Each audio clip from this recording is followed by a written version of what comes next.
Hey guys, how's it going tonight? We've got a pretty incredible evening out here. Looks like I got a shadow right in the middle of my face. We got a pretty incredible evening out here.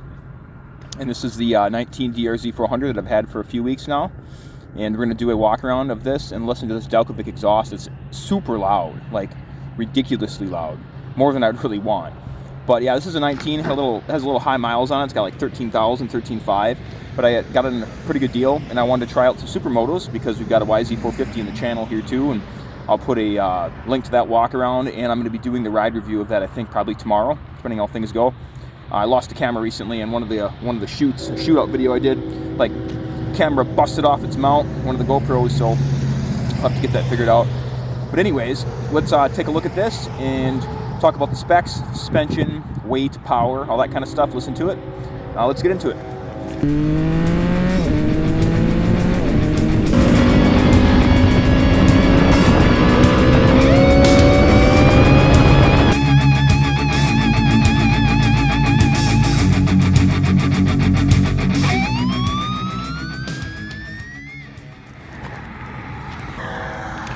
All right, so here is the DRZ400 2019. I say 2019, but this motor and this bike's been basically the same forever because, as you can see right there, that is a carburetor, as many of you know. So this bike is still carbureted. There's your choke, but this bike starts really well even with no choke at all. Today I started it when it was cold, and yeah, started right up, no choke needed. It's a nice day out though. It's about 70 degrees out here, 65 degrees. There's the busted off GoPro mount. It broke not with the Amazon mount here, which is actually a pretty good mount. It broke at the actual GoPro piece here. So yeah, but it's been on bikes for years. I had a GoPro Hero 7. It's been on the bike for years and stuff. So yeah, it's just the vibration and stuff over the years. Came right off. Okay, front of the bike. We have got a single headlight, of course, in the DRZ. And this one has an LED, which does help a bit, but it's still not fantastic. Probably what I'll do, I'm thinking, is buy a full LED housing with like multiple LEDs in it that you can get online. There's the stock bunkers in the front. And yeah, she's, you know, a little beat up, as you can see. Someone did a little, had some fun on this in the last few years, and that's what these are for, so I'm totally fine with that. Okay, the difference is between the DRZ400 SM supermoto here, which this is, and the S version. So the SM has a bigger front caliper right there. Look at how big that baby is. We got a just a 2-pot Nissan on it, but this the brakes are much more responsive in this version since it's got a bigger front disc. Front disc, I think, is what I meant to say. I said front caliper, but yeah, its front disc is much larger. So they're larger. There's the disc there. Gold wheels in this guy. 17-inch rims, front and back. So it's got sport bike tires on it. Although the rear, you know, is a bit thinner. It's not a big 180 like a true sport bike tire. You got the high duckbill action going on in the supermoto here, dual sport. Aftermarket bars in this guy. So this is a Protaper gold, the CR of the high bars, which I really like, to be honest with you guys. And the gas tank here, key lock on the gas tank, really easy to come on and off. That's my pet peeve of some bikes, when the tanks are like opening the cap, I mean, is a pain in the butt. Super easy, spins right off. Although it would be nice if there was some way, something attached to it here where you could just like set it right here. But you can't, you have to take it off, put it somewhere. That's fine though. Let's see, we've got spoked rims on this, as you can tell. Stock gold ones. The back ones I try to clean up a bit, but they still need more cleaning because I greased the chain and it got on the wheel. We rode it yesterday. Here is where you take this off right here. This is just little thumb screws here.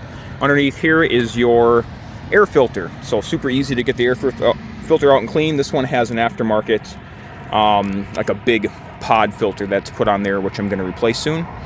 And let's see here, we've got our 400cc Suzuki motor, big single thumper.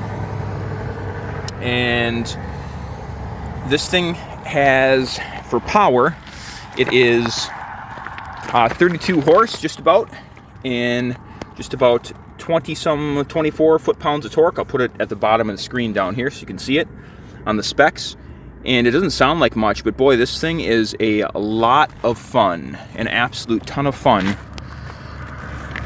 The spec sheet does not tell the story with this machine. You've got upside-down forks here on the front, and they're quite good, actually. The suspension on this is some people like it, some people don't like it, some people hate it, you know. But for me, I really like the suspension. It's fully adjustable. So here's your compression and, whoop, see if you can see it here. There it is there. Compression right there. And you can do your, is the rebound at the bottom or the top? I think the rebound's at the bottom, yeah, down here. And yeah, preload, fully adjustable. I've done a little bit of adjusting here because the front end was kind of, oscillating. When you were under like 60 miles per hour and you would let off 70 miles per hour and let off the gas, you would oscillate. So I reduced a bit compression. It felt like the compression and rebound was fighting each other, and that did help a little bit, but it still needs to be dialed in more yet. It's not quite there. So we will keep working on that. Here is your single pipe coming out of the front right there, along with your split radiator. So this has a split radiator on it right in there. And this got dirty quick yesterday. I washed it and rode it once and it got dirty quick. There's your split radiator. That's where you add your radiator juices. And here is the Delkevic Exhaust, which we will listen to in just a second. It is absolutely loud, and you absolutely need to wear earplugs with this machine if you put this specific pipe on, because it is ridiculously loud. Here's your rear caliper, single pot, Nissan, and rear disc brake right there. And I really like the gold wheels on these. Really excellent. This is a GPR 300 Sport Max, like a cheaper tire in the back the previous owner put on. The front has a nice Michelin 2CT on it, Pilot Power. So that's a nice little 140/70/17 back here. I wonder if this can fit a 150. Not sure. I do like this size, though. It feels good. I mean, I like the size on this bike. It feels pretty good. And you got your single rear shock back there.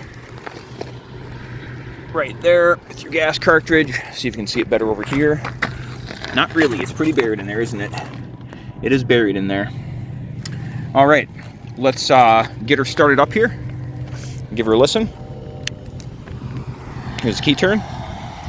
This bike has, let's see here, almost 14,000 miles in this gas. I've put about 500 miles in this since I've had it so far. I've been riding this thing a lot. All right, we get her started up.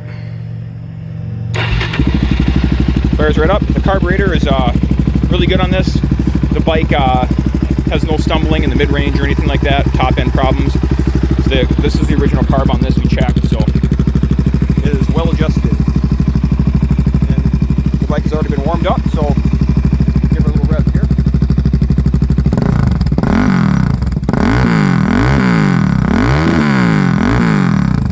Woo. Maybe one more. Oh my gosh. That's probably overdriving the mic. This thing is mega loud. Here's how the motor sounds. This thing runs good. Runs really good. I don't think it's lived a real easy life either. Not for me, but the previous owners. As far as I can tell, I mean, it's made, you know, it's been stunted and stuff. It's got a LED rear integrated brake light and turn signals. I think it needs a little wiring help back there, though. One of the turn signals is a little wonky, so I might have to do a little looking at the wiring. I think I'm going to replace the rear plastics on this as well, because they're a little scratched up. So just buy some rear plastics from one of the manufacturers that makes them, third party, and they're pretty nice. I'll just grab one of those up.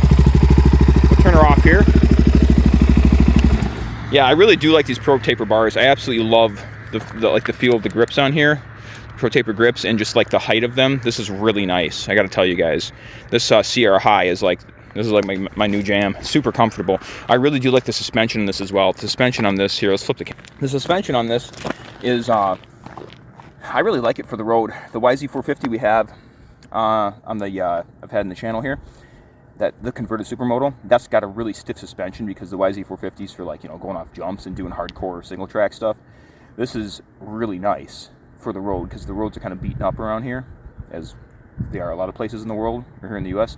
And this really absorbs the bumps well at the current settings. And the YZ450 can be softened up as well, which I might do. But yeah, this is just nice. It's good for the road. It's got pretty good power.